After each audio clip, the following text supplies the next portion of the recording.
ऊन लागू नये म्हणून स्वतःच्या पदराची सावली धरून राहायची. तुला भूक लागल्यावर तू जोर जोरात रडायचास लेका. तुला भूक लागल्यावर तू जोर जोरात रडायचास.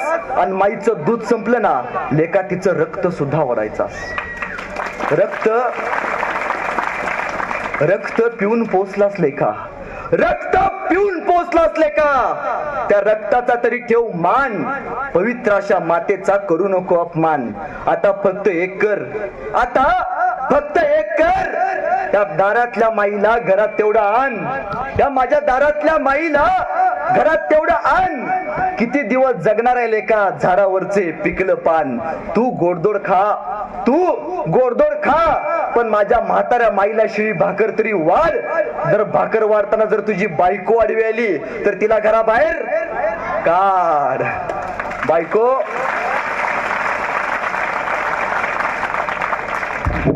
तुझी बायको जाणारच नाही. मी तुला बॉन्डवर लिहून देतो. कशावर लिहून देतो? बॉन्डवर लिहून देतो. तुझी बायको जाणारच नाही. मी तुला बॉन्डवर लिहून देतो. यदा कदाचित गेली तर बेटा मला येऊन भेट. मी तुला दुसरी करून देतो. तू आंधळा नाहीस. तू आंधळा नाहीस, पांगळा नाहीस. तुलाच कळली नाही किंमत. नवरा माय बापाला सांभाळतो म्हणून घर सोडून जाण्याची कुठल्याच बायकोत नसते. मग अरे तुला वाघ बनवलंय माईनं लेका. तुला वाघ बनवलंय माईनं. दुर्दैवानं तिलाच उरलं नाही आता बाईपण. खरा मर्द असशील तर माय आणि बापाचं दर्शन घेऊन मन माय बाप हो तुमच्यासाठी काय पण, तुमच्यासाठी काय पण, तुमच्यासाठी काय पण काय म्हणत आपण आपल्या बापाला कधी बोललो का हो? लक्षात ठेवा आयुष्यात एकदा तरी पोरांनो आयुष्यात एकदा तरी आपण आपल्या बापाचा मार खाल्ला पाहिजे. किती लोकांनी खाल्लाय? सगळ्यांनी खाल्लाय. मार खाल्ल्याशिवाय कोणी इथून बसत नाही. आयुष्यात एकदा तरी आपण आपल्या बापाचा मार खाल्ला पाहिजे. आणि त्यातल्या त्यात बुटानं खाल्ला पाहिजे. का खाल्ला पाहिजे माहितीये? कारण ज्या पोरीनं आणि ज्या पोरानं आपल्या बापाचा मार खाल्लाय आणि त्यातल्या त्यात बुटानं खाल्लाय त्या पोराचा पाठीचा कणा ताटच झालाय. आणि तीच पोरं आज IAS अधिकारी, collector, MPSC, UPSC through pass झालेत. ही बाप नावाची ताकद आहे. नाही आपण आपल्या बापाला कधी ओळखलं? काय ओळखलं?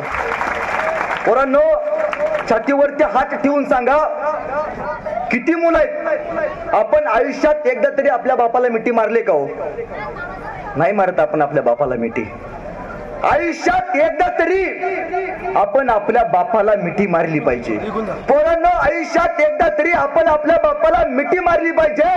कारण बाप जिवंत आहे तोपर्यंत बापाला मिठी मारा. बाप गेल्यानंतर 10 लाखाचा जरी हार केला ना तरी बाप जिवंत करता येत नाही. बाप गेल्यानंतर ढसा जरी रडला ना तरी बापाला जिवंत बघता येत नाही. तुम्हाला माहितीये शिवरायांची संभाजीराजांची भेट शेवटची पन्हाळ्यावरती झाली.